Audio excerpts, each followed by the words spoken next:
بسم اللہ الرحمن الرحیم۔ حضرت فضالہ بن عبید رضی اللہ عنہ کہتے ہیں کہ رسول اللہ صلی اللہ علیہ وسلم نے ارشاد فرمایا، 3 قسم کے انسان مصیبت اور آفت ہیں۔ نمبر 1، وہ حاکم اور امیر جس کی اچھی طرح اطاعت کرو تو اس کی قدر نہ کرے، اور کوئی غلطی کر بیٹھو تو معاف نہ کرے، سزا دیے بغیر نہ چھوڑے۔ نمبر 2، برا پڑوسی اگر تم اس کے ساتھ بھلائی کرو تو اس کا نام تک نہ لے، کہیں چرچا نہ کرے، اور اگر برائی دیکھے تو ہر جگہ پھیلاتا پھرے۔ نمبر 3، وہ بیوی جو تمہیں ایذا دے جب تم گھر میں آؤ، تمہاری غیر موجودگی میں خیانت کرے، یعنی کہ بدکاری اور گھر کی حفاظت نہ کرنا مراد ہے۔ یہ 3 خصلتیں جس شخص کے اندر پائی جاتی ہیں، نبی اکرم صلی اللہ علیہ وسلم نے فرمایا وہ شخص بلا ہے، آفت ہے، پریشانی کی ایک پڑیا ہے۔ ایسے شخص سے پناہ مانگنا چاہیے کہ اللہ تعالی ہمیں ایسے شخص سے محفوظ رکھے۔ وہ حاکم فرمایا، وہ حاکم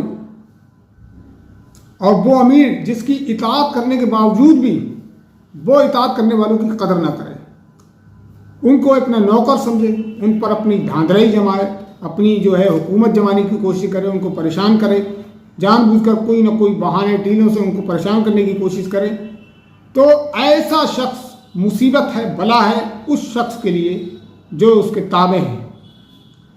اور کوئی غلطی اگر انسان سے ہو بھی جائے، اس کے جو اطاعت گزار ہیں ان سے کوئی غلطی ہو جائے تو ان کو معاف نہ کرے، حالانکہ معاف کرنے پہ قادر ہو، اور بغیر سزا دیے نہ چھوڑے، یعنی کہ چاہے تو معاف کر دے۔ کوئی اتنی بڑی غلطی نہیں ہے، کوئی اتنا بڑا جرم نہیں ہے، دنیا میں ایسی کون سی غلطی ہے جس کے آدمی کو ندامت ہو جائے اور وہ معافی مانگ لے تو اس کو معاف نہ کیا جا سکے، تو اس کو معاف کر دینا چاہیے۔ نبی اکرم صلی اللہ علیہ وسلم سے ایک شخص نے پوچھا، اللہ کے رسول صلی اللہ علیہ وسلم، میں کسی کو کتنی بار معاف کروں؟ آپ صلی اللہ علیہ وسلم فرمایا، تو جتنی بار اللہ سے معافی چاہتا ہے اتنی بار معاف کر۔ تو بغیر سزا دیے انسان کو نہ چھوڑے، تو ایسے شخص سے پناہ مانگنا چاہیے۔ یہ آفت ہے، مصیبت ہے۔ اور دوسرا، وہ پڑوسی، برا پڑوسی جس کے ساتھ تم احسان کرو پھر بھی وہ احسان فراموشی کرے، اس کا لوگوں میں کہیں ذکر تک نہ کرے کہ یہ شخص بڑا اچھا ہے، میرے ساتھ احسان کرتا ہے۔ حالانکہ اسلام میں اس چیز کو پسند نہیں کیا گیا کہ کسی کے ساتھ تم احسان کرو تو اس کا بدلہ اس سے چاہو، لیکن یہ یہاں پر ایک دوسرے کانٹیکسٹ میں بات ہو رہی ہے۔ یہاں کہا جا رہا ہے کہ جس پہ احسان کیا جائے اس کی ذمہ داری بنتی ہے کہ وہ احسان کو مانے اور اس کا چرچا دوسروں میں کرے، بتائے کہ یہ شخص بڑا اچھا آدمی ہے، یہ میرے ساتھ بہت حسن سلوک سے پیش آتا ہے، میری مدد کرتا ہے، پریشانیوں میں میرے ساتھ کھڑا ہو جاتا ہے۔ لیکن ایک برا پڑوسی جو ہوتا ہے وہ احسان فراموش ہوتا ہے، اس پر احسان بھی کیا جائے پھر بھی وہ احسان فراموشی کرتا ہے اور اس کو نہیں مانتا ہے، نہیں اس کی چرچا کرتا ہے، اور برائی اگر کہیں ہوتے ہوئے دیکھ لے تو اس کے اندر ایک یہ بھی بیماری ہوتی ہے، وہ اگر کہیں برائی ہوتے ہوئے دیکھ لے تو اس کا چرچا کر دیتا ہے، لوگوں میں بتاتا پھرتا ہے۔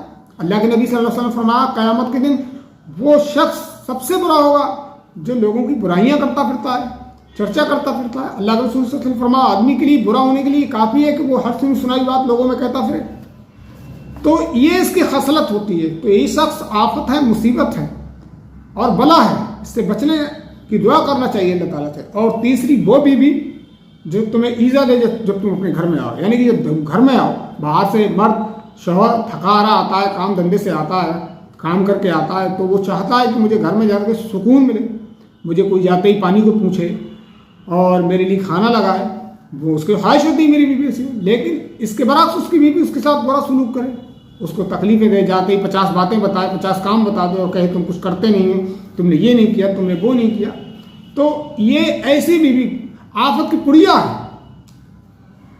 اور تمہاری غیر موجودگی میں اپنی عفت اور پاکدانی کی حفاظت نہ کرے، یعنی کہ عیاشیاں کرتی پھرے، بدکاری یہاں پر، اور گھر کی حفاظت نہ کرنا مراد ہے، یعنی کہ بدکاری کے فعل میں ملوث ہو جائے۔ یعنی کہ ایک بیوی جو ہے وہ اپنے شوہر کی امانت ہے، اور وہ تو کسی کی امانت ہے تو تجھ کو چاہیے کہ اس کی امانت کی حفاظت کرے۔ اسلام میں اس چیز کو پسند نہیں کیا گیا ہے کہ کوئی بیوی اپنے شوہر کی غیر موجودگی میں کسی غیر مرد کے سامنے جائے، اور یہ چیز اسلام میں پسند نہیں کیا گیا ہے۔ اس لیے کہا گیا ہے یہ ایسی بیوی مصیبت ہے، یہ آفت کی پڑیا ہے، یہ تمہاری زندگی کو تباہ و برباد کر دے گی، نرک بنا کر چھوڑے گی۔ تو یہ 3 چیزیں انسان کے لیے آفت ہیں، مصیبت ہیں۔ اللہ سے دعا کریں کہ اللہ تعالیٰ ہمیں ایسی 3 چیزوں سے، ایسی 3 حرکتوں والے لوگوں سے بچا کر رکھے، محفوظ رکھے. آمین. وما علینا الا البلاغ.